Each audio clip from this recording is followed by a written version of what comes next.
C'est le moment de rejoindre notre politologue Benoît Lapierre pour la chronique d'actualité internationale. Bonjour Benoît. Bonjour Émilie. Aujourd'hui, on s'en va en Italie où le premier ministre Giuseppe Conte a présenté sa démission mardi après avoir perdu sa majorité au Parlement sur fond de querelles économiques et sanitaires. Oui, et tout ça, ça a commencé il y a 2 semaines, le 13 janvier.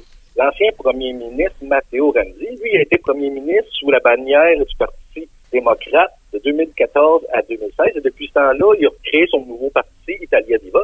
Lui a retiré son appui à la majorité parlementaire et vu que ce parti-là n'était plus là pour appuyer le premier ministre Giuseppe Conte, ils ont été obligés d'aller en un vote de confiance. Le vote de confiance a été facilement eu à la Chambre des représentants, mais quand on regardait le compte, ça allait être impossible de le faire au Sénat. Donc, le premier ministre Giuseppe Conte, au lieu de se faire sortir, au lieu de se faire démissionner, il a décidé de démissionner de son propre chef.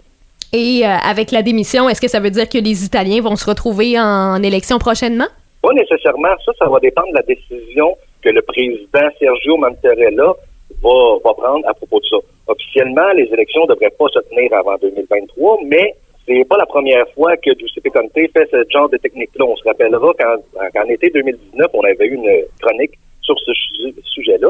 Dans ce temps-là, c'était une alliance entre la gauche populiste et la droite populiste qui avait fait que cette alliance-là avait brisé et que justement Giuseppe Conte avait été obligé d'aller voir le président pour lui demander d'avoir une nouvelle majorité. C'est justement peut-être encore cette même technique-là que le premier ministre essaye de faire. Justement, vu que c'est lui qui démissionne de son propre chef, c'est plus facile d'aller demander au président est-ce que vous me donnez le temps d'essayer de trouver une autre majorité pour essayer de ne pas tourner en élection. En 2019, on en avait parlé, c'est Matteo Salvini du parti politique La Liga, qui est vraiment typé droite populiste, quand même assez fort, que lui avait essayé de forcer des élections parce qu'il voyait que dans les sondages, il y avait quand même une bonne chance de les remporter et peut-être même pouvoir gouverner seul. Dans le temps, les sondages étaient aux alentours de 40 %. Ça, c'était vraiment beaucoup pour le système italien où il y a beaucoup de petits partis. Et justement, après ça, c'est très rare en Italie qu'il y a des gouvernements majoritaires. C'est tout le temps des gouvernements de coalition où il faut que tu fasses des alliances avec d'autres partis qui pensent grosso modo comme toi pour pouvoir y aller. Or, cette fois-là, en 2019, qu'est-ce qui avait arrivé? C'est que l'alliance entre les populistes de gauche et les populistes de droite avait brisé. Et de manière inextrémiste, Giuseppe Conte avait réussi à faire une alliance entre le Parti démocrate et le mouvement 5 étoiles, qui est vraiment des plus populistes de gauche. Et de cette manière-là, Giuseppe Conte avait resté au pouvoir. Et Salvini avait totalement été tassé du gouvernement. Dans le temps, il était ministre de l'Intérieur. Or, c'est ça. Depuis ce temps-là, depuis 1 an et demi que ce nouveau gouvernement est là, il y a beaucoup de mauvaises nouvelles. D'abord, il y a eu la COVID qui a fait que pas mal tout, puis les mesures normales que le gouvernement était supposé faire, ça a pris le bord. Et là, c'était vraiment rendu un gouvernement de gestion de crise. Et on a vu que aux dernières élections régionales en septembre, le mouvement 5 étoiles, qui avait fini premier lors des élections de 2018, a vraiment son appui dans la population a vraiment fondu. Et maintenant, justement, aux élections de septembre 2020, le mouvement 5 étoiles avait seulement 6 % des intentions de vote, alors que du côté de la droite populiste de la Ligue, eux avaient quand même réussi à garder tous leurs appuis qu'ils avaient eus lors des dernières élections parlementaires. Donc, l'avenir va nous le dire si le pays va réussir à se sortir de cette crise politique-là sans retourner aux urnes. Mais par contre, il y a une chose qui est sûre, c'est que l'Italie est encore aux prises là, avec des graves problèmes économiques en raison de la COVID. Oui, il faut se rappeler que l'Italie, ça avait été le premier pays européen à avoir été frappé de plein fouet par la COVID.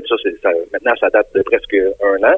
Depuis ce temps-là, l'Italie compte 2 500 000 cas depuis le début de la pandémie et un total de 87 000 morts. Avec tous ces chiffres-là, avec le fait que la COVID a vraiment frappé plus fort dans ce pays-là, il y a eu beaucoup de restrictions. Oui, les confinements, eux, ça a été vraiment des confinements durs où tu n'avais pas le droit de sortir, vraiment toutes les entreprises essentielles où vraiment, on pourrait dire juste les entreprises vitales avaient le droit de rester ouvertes.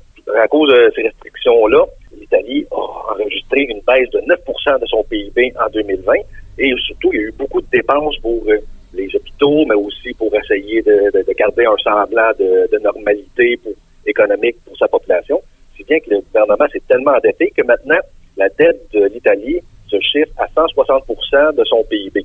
Pour expliquer ces chiffres-là, il faut savoir que l'Italie est quand même un pays beaucoup touristique. On sait que c'est une des destinations touristiques préférées dans le monde. Il y a un quart de son PIB qui sont vraiment typés loisirs. Donc, on peut parler des restaurants, des hôtels, des musées, tout le domaine du spectacle ou du tourisme. Tout ça, ça équivaut à un quart de toute l'industrie ou de toute l'économie italienne. Et depuis un an, c'est vraiment soit à l'arrêt, soit au ralenti marqué. Tout ça fait que, avec le nombre de morts, avec le nombre de cas et avec la baisse du PIB et de l'endettement, l'Italie est la principale bénéficiaire du plan de relance européen de 750 milliards de dollars qui vont être distribués dans les pays de l'ONU et, pas de l'ONU, de l'Union européenne. Et de ce 750 milliards de dollars-là, il y en a 209 qui vont aller directement à l'Italie. Il faut savoir que ça, c'est pas vraiment un cadeau parce que c'est de l'argent qui sont payés par les pays européens. Donc, c'est pas vraiment de l'argent neuf, c'est plus de l'argent que l'Italie s'emprunte et qui va devoir, après ça, réinjecter dans son économie.